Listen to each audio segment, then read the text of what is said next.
Welcome to Real Talk Manitoba, a podcast bringing you monthly insights into all things real estate from Manitoba Realtors.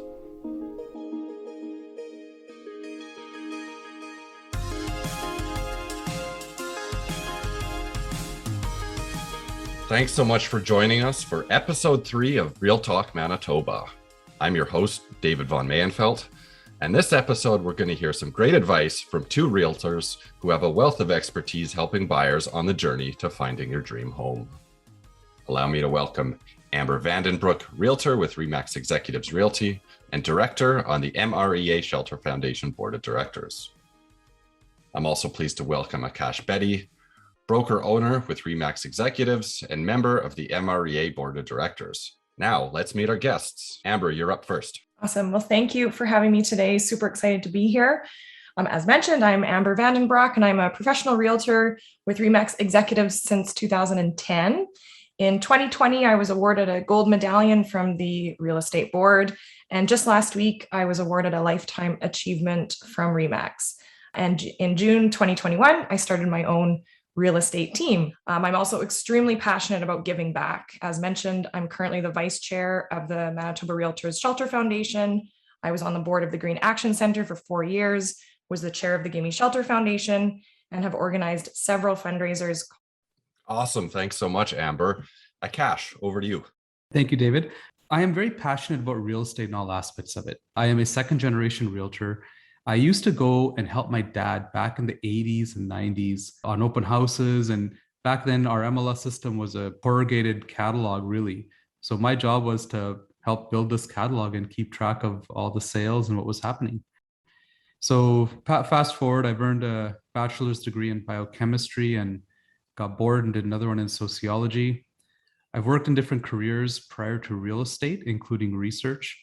And I did find my true calling in 2003 when I got licensed as a realtor. I've been awarded Broker Owner of the Year in 2019 for Western Canada with Remax, as well have won many awards, including the Lifetime Achievement Award with Remax. My passions for real estate is really to help get people into the dream home. It's very exciting to see a client go through the process, grow and develop relationships, and to learn something new every day. Thanks so much, Akash, and I'm delighted to have the both of you on the episode today. So before we delve deeper, I want to touch briefly on the state of the real estate market. We know we've had record activity over the past year and a half. Akash, how are things holding up? Things are still good. I mean, it's still record numbers that we're experiencing. We've had the lowest rates for mortgages in history. So the market is still quite strong.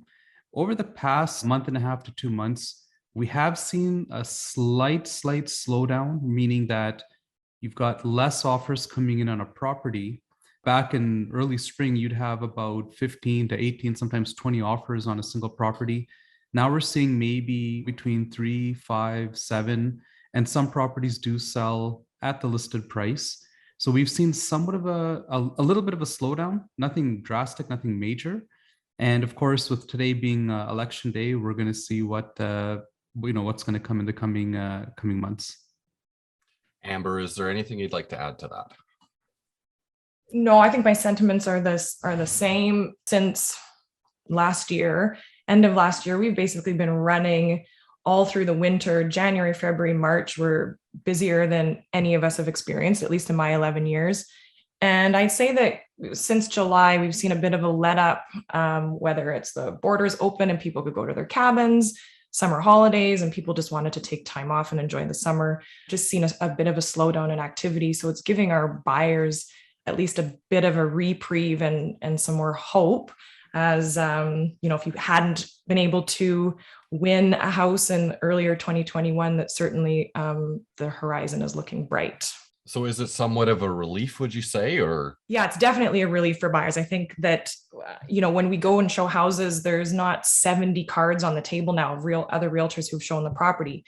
Maybe there's 15 or 20 cards, which when you're expecting to get into multiple offer situation, the numbers are more in a buyer's favor now. If you have 20 showings, there's only so many buyers who are going to want to offer on that. And like Akash said, previously, earlier this year, we were seeing 15 to 20 offers on properties, which is less numbers now. So more in that 3 to 5 range. Maybe we can talk a little bit more about that. And being a realtor in a competitive market, how do you support a client that, say, has a very specific idea of the home they want, the neighborhood, of course, a budget to work with? What if that house isn't right here, right now? How can you as a realtor help?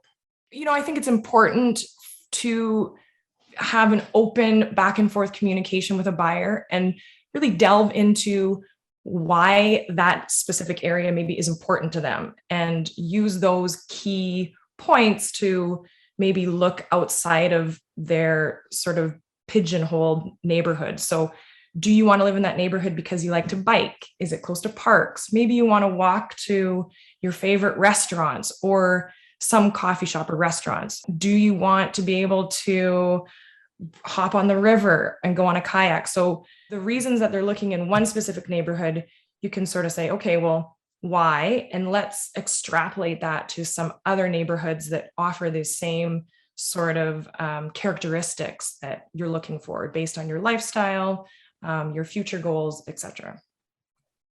So I'll agree with a lot of what Amber has said. One of the things that realtors do, David, is that we have access to sold data, whether it's on MLS or through Sabre off-market properties. If someone's really focused on a neighborhood and says, look, this is my budget, there's comparable neighborhoods. So for every neighborhood in Winnipeg, you'll always find a mirror neighborhood. It may be a little bit of a drive, but it'll have the same amenities, same structure, same type of lakes, walking distance to markets.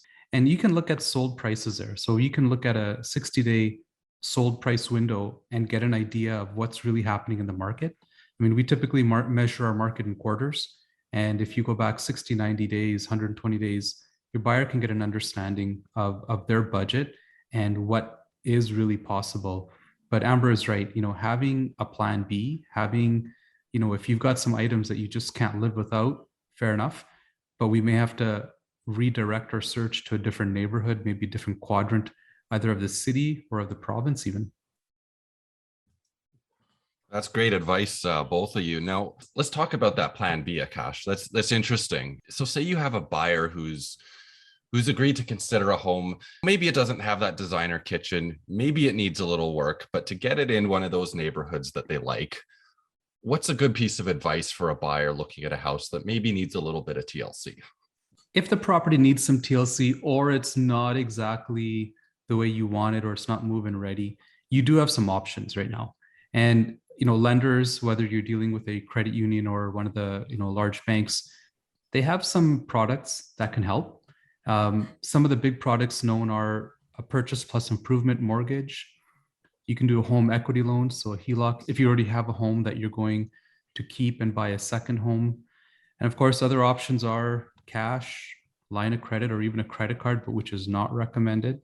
Basically, what your options could be is that you're borrowing additional cash to help renovate a home. So say if you're going to purchase a home, and the cost of borrowing will roll into one payment, making it easy to purchase your home, renovate it once the deal closes. And basically, the way that a home renovation loan works is you have to know exactly what you want, meaning the type of renos. If it's, for example, a new kitchen, you want to add a sunroom, get 3 quotes from different contractors, and your financing approval will typically include the cost of the renovations at a certain percentage.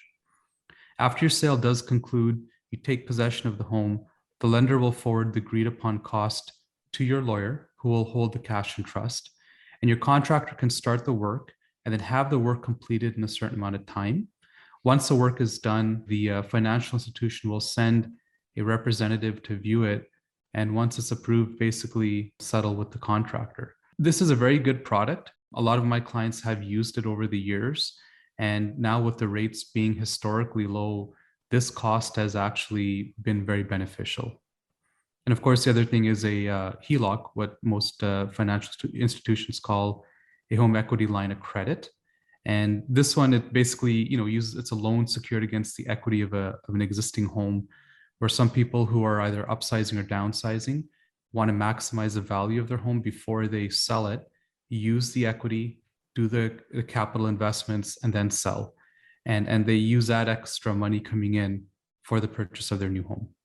Amber, coming off a time of the market when you'd easily see 20 plus offers on a home, is this a scenario that you've come across and seen as a solution fairly commonly over the past year and a half?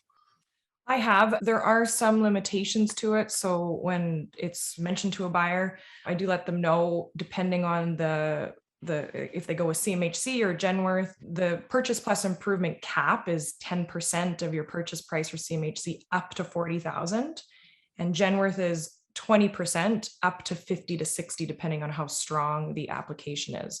So, I had clients who wanted to put 200,000 into their house, and it just wasn't approved. So there is a cap. So if you're thinking, oh, I want to do a new kitchen and a sunroom and build a garage, you're going to have to prioritize. But it's certainly a great option for that Instagrammable sort of Airbnb look that everyone's so crazy about, with the white kitchens and the white walls. Those are the properties that people are flocking towards, where you're finding all of that competition. And if you can look past maybe an oak kitchen, something that's a little bit more dated, you're going to have less competition, keeping in mind that you've got maybe 40 to 60,000 to work with, depending on what the purchase price is. I'm glad you brought that up because I saw a survey a couple of months ago, and I believe it was for millennial buyers.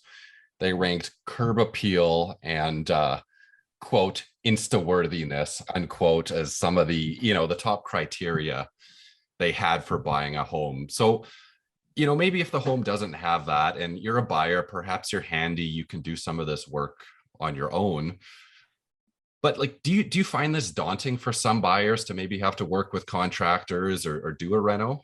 I think this is why realtors are an invaluable resource, because as a first-time buyer, you don't have the contacts for a contractor, for an electrician, for a roofing company that you trust. And so we have all of those contacts. So it can be daunting if you're trying to do it on your own, but if you have proper guidance and trusted contracts from a realtor, then we're able to steer you in those directions, get people in, get quotes before you write an offer, sort of do all that due diligence using our experience and book of contacts.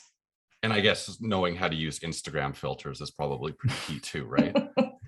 Yes, and staging. Yes. From the flip side.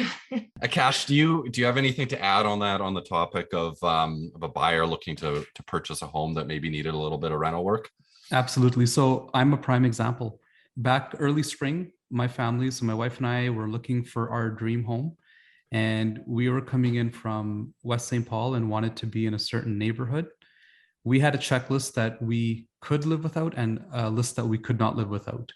So we did find the home that met 80% of our could not live without checklist. It needed paint, it needed some renos, it needed to be modernized, brought in, to modern standards. Because we went and viewed show homes and viewed many homes on the market. And when we walked into this home, I looked past the decor, the paint, the flooring, the lights. I had my contractors already lined up, and we were able to actually purchase this home below list price in a competitive market. We were able to close a deal. The minute we took possession, we spent 30 days and made it ours. So I went through that process because we were in the same position. We were getting outbid. We were looking at properties. By the time we'd get to writing an offer, the realtor would call and say, hey, gosh, we got 6, 7 offers on this, or 5 more coming in. And so I just said, I don't want to be in that position. I did find it, and I found it in the heart of the craziness in the springtime. I want to ask you both this question. Is buying a house that needs a bit of work a great recipe to save money and get that neighborhood you might not otherwise be able to? Not necessarily. I mean, there's going to be competition depending on the neighborhood and, of course, the market price of the property, right? So different price points will have different levels of competition. And sometimes we've had buyers come in thinking that, okay, well, a coat of paint is needed or the flooring has to be refinished. I'm going to get this at a steal. Not necessarily, because you may have other purchasers that come in or other investors that want to come in and pick it up as an investment property. And so when you separate your emotion from logic on the purchase, that's where sometimes you feel, okay, the numbers don't line up. They don't make sense. There are some instances where this is a fact, but for the most part, in a strong seller's market, it may not be the way that you want it. Yeah, because if you're, even though you're buying it as owner occupied, you're competing against, like Cash said, the people who want it as an investment, so a rental, or the people who want to flip it. So there's a whole market for those properties that need TLC. Depending on budget, the bottom line has to make sense. And some buyers have the opportunity to maybe do a bit more work. So I have clients who bought along the river. They weren't looking in this neighborhood. It didn't fit exactly what they wanted. They had an ensuite on their list. They had a guest room. They had all these sort of things. But the location is what completely sold them. Living on the river so that they can have their boys go in a canoe right off their backyard. But they're going to be doing an addition on their home. So that's another option that buyers can consider if you have the budget for it, is that, okay, here's a house. It's 500 square feet smaller than what we really need, but we can long-term make these big changes because this is exactly the neighborhood, the community that we want to be a part of. Akash, back to you. Could you share another story or I guess anecdote of an unconventional but successful journey for a buyer to finding their dream home? Depending on the price point, right? I've had buyers in the starting price point, which is the hardest one. And then you got some that are even in the higher price ranges that are ultra picky. But that journey, it is a process. And from that initial client meeting you have, when you put out a strategy on how we're going to do things and how the process should look like to where it ends up, usually takes many diversions. And if you look at it, it's not a straight line. So I've had clients that start off and saying, look, I want to buy a 2-story because, I want to have a spot with a main floor den. And they end up buying a nice bungalow, with everything on the same level. And the whole main floor den goes into the basement next to the music room, right? So I've had clients that have gone through this whole process. And it's really through a lot of trial and error when you're walking through houses and you have that plan and then you say, hey, or the realtor says, let's just go look at that other one there. I know it's not what you want, but let's just take a peek at it anyway. And that might be an eye opener. It might open up your mind to saying, hey, maybe this could work. So being committed to the process is really important, and just being open-minded, but just kind of looking at different aspects if you're not successful in what you're able to, or what you're trying to achieve. So if you're being outbid and your bungalow is what you want, there's a certain price point on a bungalow, whether you're in a starter market or a high-end luxury market. But then if you kind of divert your efforts and say, hey, let's go look at this other style, like a cab over 2-story or split level, it might suffice. So I've had clients that have done that with them. When we say, hey, we've been outbid, if we look at it as a failure, I tell them it's a learning lesson, that if this is your price point, the neighborhood that you really want to be in, let's maybe look at some other options. When you have options, you have success. I also think it's important to remind people, if it seems like there's too many factors in a buyer taking on a renovation on their own, that there is this really nice power and independence in getting to choose your own finishings, getting to choose the flooring you want, the paint color you want, and this feeling of being self-sufficient. I have a friend who bought a house 3 years ago on her own, and she has been doing weekly, she posts all these stories about her putting in her own kitchen, landscaping her own backyard. Yeah, it's pretty inspiring because she has taken on this project that I think she thought she would never be able to do. And she's learned so much over those years. As a personal story, when people buy a home that needs some more renovation than they expected potentially, that it does make a better long-term story. It's like we were resilient. We faced this challenge as a family. I think some of the horror stories have pushed people away from doing this. But with anything you do, there's going to be the good and the bad, right? I mean, the reality is if your contractor says, hey, painting will be done in 5 days, mentally prepare for 3 weeks or 2 weeks. That's just the reality of it.